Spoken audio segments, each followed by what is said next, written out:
कोण कोण सांगते अजून काय काय काय काय आपल्याला आजारी पाडतं सांगा. चॉकलेट. हा, कुरकुरे झाले त्याच्यासोबत चॉकलेट. अजून तू सांग अजून आपल्याला आजारी पाडणार काय. हा, काय आजारी पाडतं आपल्याला अजून. हा तू सांग. थंड कोल्ड्रिंक आईस्क्रीम वगैरे जे आहेत ते आपल्याला आजारी पाडतात. बरोबर. तीन तीन झाले. तू सांग. पेप्सी. वा वा वा. अजून कॅडबरी. वा. अजून आपल्याला दुकानामध्ये जे काही पॅक बंद दिसतं बरोबर आहे म्हणजे काय गोळ्या चॉकलेट बिस्किट बरोबर आहे ब्रेड पाव खारी टोस्ट कुरकुरे बरोबर आहे किंवा पॉपकॉर्न वगैरे ज्या काही गोष्टी ज्या आहेत या गोष्टी आपल्याला काय करतात आजारी पाडतात बरोबर आहे. मग त्या गोष्टी आपल्याला खायच्यात का नाही खायच्या. मग काय आपल्याला आजारी न पाडणाऱ्या गोष्टी कुठल्या आहेत त्या पण तुम्हाला माहिती आहेत.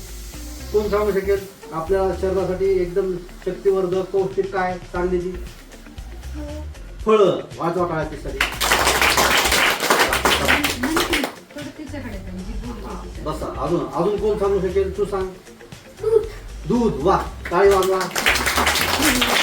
तू सांग. हा बरोबर. बिस्किट आपल्याला शक्ती देतात का आपल्याला आजारी न पाडणारे आपल्या शरीरासाठी चांगलं काय आता ते सांगा. तू सांग.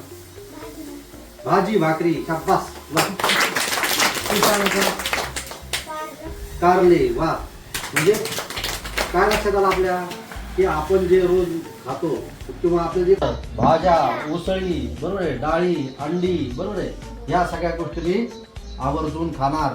मी आईला म्हणणार नाही की कारल्याची भाजी का केली शेवग्याची भाजी का केली मला ही भाजी आवडत नाही असं म्हणायचं नाही बरोबर आहे. आईने जी भाजी केली त्या आनंदाने खायची. आणि आज खाण्यापूर्वी काय करायचं साबण लावायचं मग साईडचे हात धुवून घ्यायचे बोटांमध्ये घासायचं मग अंगठा मग मनगट असं करून पाण्याने हात धुवून घ्यायचं. असं रोज करायचं आणि प्रत्येक खाल्ल्यानंतर गुळणा करायचा. काय करायचं